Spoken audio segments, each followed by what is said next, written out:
So I go back to first principles and I inquire as deep as I can into the fundamentals of what it is that I'm trying to grapple with. And in this case, the question where I begin is to just ground myself in the inquiry is what is the function of language? Because we happen to be using a word in the English language, the word love. And I ask, what is the function? What is the purpose of language? And when I think about that inquiry, what comes back is that language, its function is to enable us to communicate towards a shared understanding.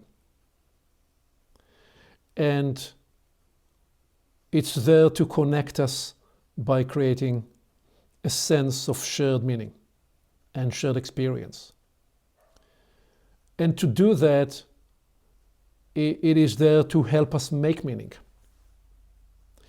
And make meaning by mapping the terrain of ideas and all that we can source with our senses.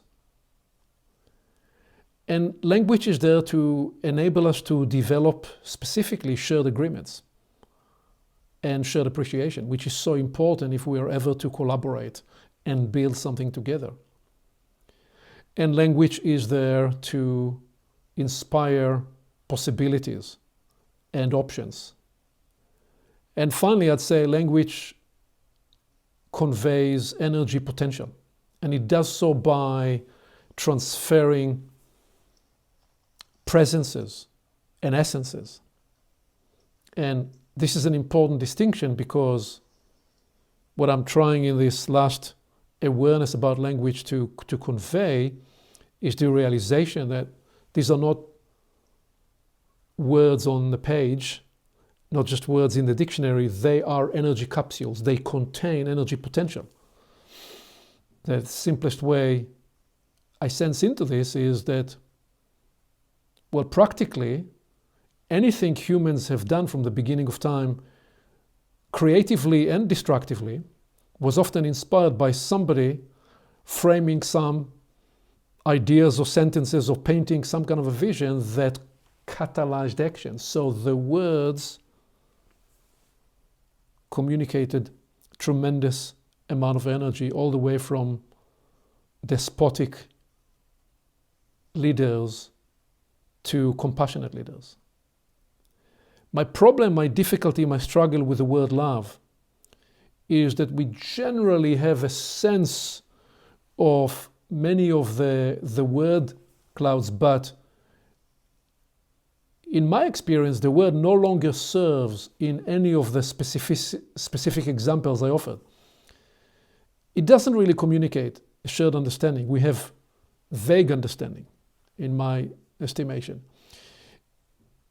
I don't know that it connects us with shared experience. It connects us with assumed experience. I'm not saying about the model you offered, so allow me the liberty of talking here in the generality of the human experience.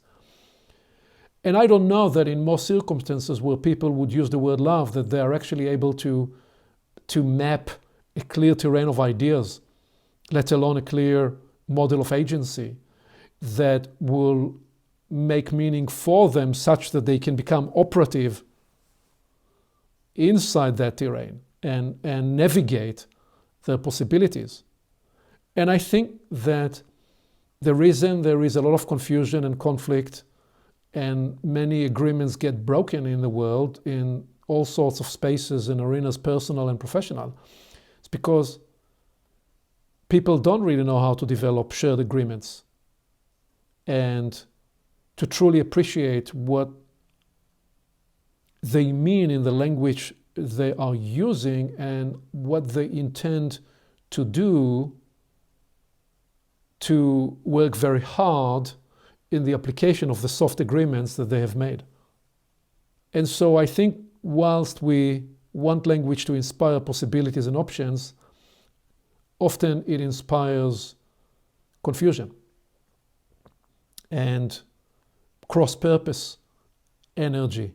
So that's why I am asserting the right and the need to bring some clarity into the word cloud, because another name for me, Jeff, to the idea of a word cloud is to say that the word love has become a bulk commodity, because it is one word that we use to cover so many meanings.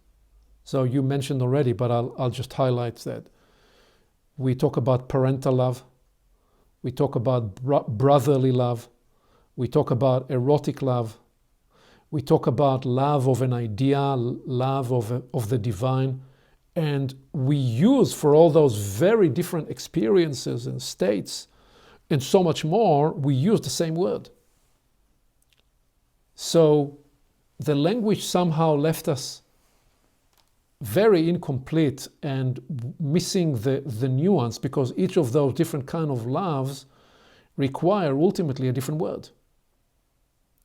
And should I add to this? Sure. We even use the word love to express the delight and the pleasure triggered in a moment of one kind of instance or another. These are just so very different in terms of when we look at the full spectrum. So the worry for me about when the word cloud becomes a bulk commodity is that I truly believe that when we use the language properly, then the word becomes a portal of entry into a domain of potential. But when the work has been commoditized and the distinction and the specificity of intent and the presence of the word has been emptied out, because it has been so overused, so overutilized in so many different meanings. My worry for me is that instead of the word becoming a portal of possibility, it becomes a wall that blocks possibility. And that's where I am, or where I was for a long while with the word love. And just to instantiate further the point I'm making, I feel the same about the word God. The word God has been was crowded with so many intentions by so many groups of people for so many centuries. And everybody is putting their projection into their intentions and their desires and hopes. And is it a God that will give me? Is it a God that will allow me? Is it a God that I can demand from? Is it a God that demands from me? All those different meanings, to a point where the word can simply, no one word can contain all these meanings. And so the word loses its potential. And most critically, it loses its capacity to provide for us entry or access into an original experience. I think what you were, and I'm going to gradually navigate there to what you associate with the lower left, that is the realm where we may be able to access original experience. And an original experience, if the language is to provide access, it needs to be somehow cleaned or addressed or reframed or re-anchored. So that's before I go into the delineation of how I address that problem, that's how I describe my struggle with the word love. And whenever I find myself in a circumstance like this, I think there are strategically and or tactically two possible approaches. We can either come up with a new word, which is not what I'm proposing to do now, but is something I'm attempting to do on a different front. I'll give you an example in a minute. Or we can try to cleanse and recast and resource the origin of the word, or some kind of a model or a frame or a topography of meaning that will allow us to at least delineate those different meanings and bring order and clarity to the word cloud. The one example, and then I'll pause, where I'm grappling with actually finding new language is something we've discussed. So I'm working to build this domain of practices where I'm struggling with replacing the word contemplative, which, by the way, is a word I love. I love the word contemplative, and I love the word contemplate. The problem is I am describing practices that, if I use the word contemplative, you typically will imagine me very quickly sitting in a lotus position and largely sourcing what I'm doing in the East. At least for many people in their minds, that is what will be conjured up if I said contemplative. And I'm describing and sensing into and exploring a whole range of other technologies and modalities. And I still love the idea of CON because it talks about a trion, talks about a configuration that is triadic in nature, and in my appreciation is therefore cosmic in nature, because when you have triadic, it has a cosmic nature to it, past, present, future, okay? That sense of conscious, unconscious, and the semi-conscious in between, and so many other important cosmic formulations that are triadic in nature. So CON is a representation of that, whether you look at it in terms of carbon, oxygen, and nitrogen, those three building blocks in nature. And then it has template. It has the idea of what a template represents. So I love the word contemplate. But I've been grappling with the need to create a new language. So I'm playing with, and I'm not fully settled about it, but one idea that I've been playing with is GEN template. Gen for generative, gen for generation. In the idea that in those practices that we're developing and working with certainly for me for many years, and with various situations and groups of people, we practice and building those practices.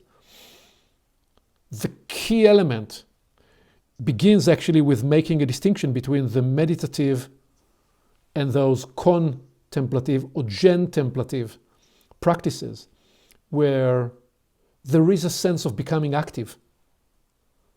Interesting, the distinction you made earlier between passive and active when we talked about your model. So here there is a distinction between being actively generative in yourself inside those practices.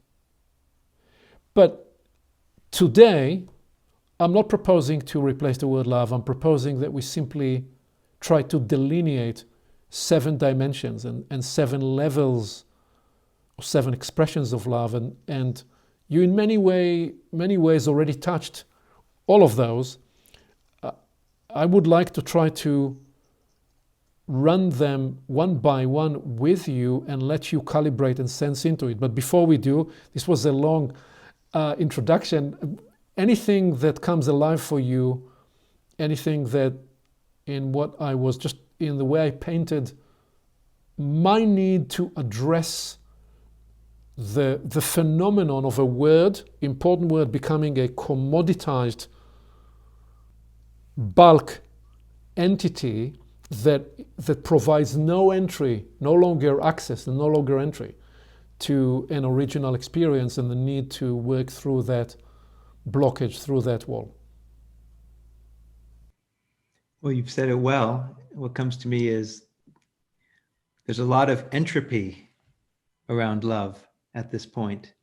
And you said you have similar feelings about the word God, and not just feelings, but very clear understandings of the shortcomings and many confusing or inconsistent applications of that word. And so you must love, God is love. And there I'm using love as something one might delight in. But so it would be really helpful given how natural it is to use the word, certainly in my case, and much more generally, to bring clarity. And my sense is it would be liberating as well. It would be liberating for whatever is actually true in it. Maybe that's the original experience for one. So let's give it a go.